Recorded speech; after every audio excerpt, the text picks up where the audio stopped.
Hola, ¿qué tal? Dios les bendiga. Vamos a hablar un poquito del Concilio de Nicea. El Concilio de Nicea es uno de los concilios más importantes de la historia de la Iglesia. ¿Por qué es importante? Porque en él se venció el arrianismo. El arrianismo es una doctrina subordenacionista que aparece por allí por el 321 en la persona de Arrio, de un presbítero de la Iglesia llamado Arrio de Alejandría. Aunque él era de Alejandría, de la Iglesia oriental, sin embargo, su escuela teológica tenía fundamentos de la Antioquía, es decir, de la escuela antioquena. Allí él se formó teológicamente.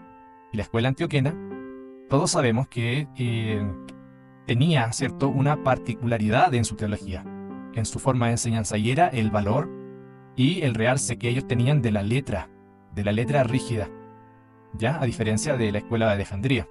Y Arrio se forja teológicamente en este sentido, en esa escuela. Y adquiere, por supuesto, algunas nociones subordenacionistas, pero no de lleno.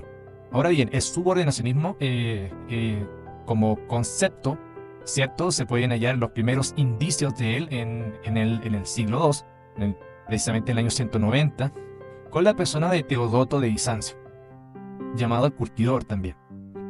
Y posteriormente, en el año 260, en la persona de Pablo de Samosata.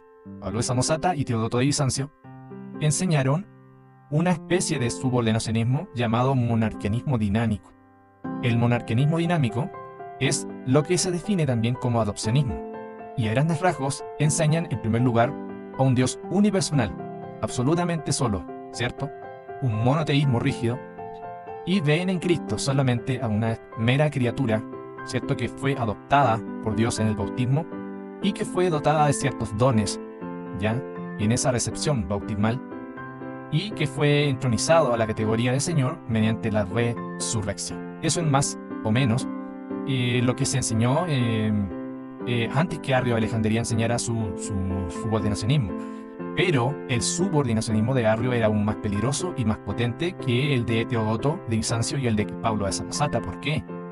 Porque Arrio de Alejandría sostenía que Cristo, en primer lugar, era una criatura, y en segundo lugar, que esa criatura no era de la misma esencia de Dios. Lógico, si era una criatura, pero al hacerlo hizo algo que no se había hecho jamás en la historia de la Iglesia, y era que quitarle, en ese sentido, quitarle la deidad a nuestro Señor.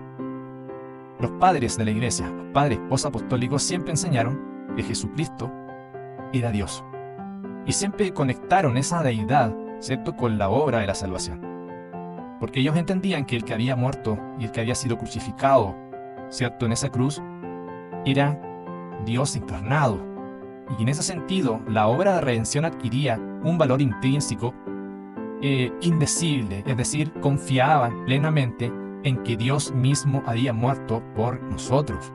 Esa es la grandeza, ¿cierto?, de la teología cristiana, de la teología trinitaria.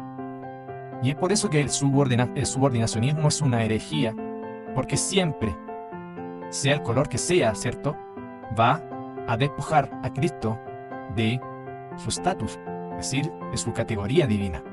La palabra de Dios en innumerables pasajes nos hablan de esta igualdad de esencia entre Dios, el Padre, y su Hijo amado.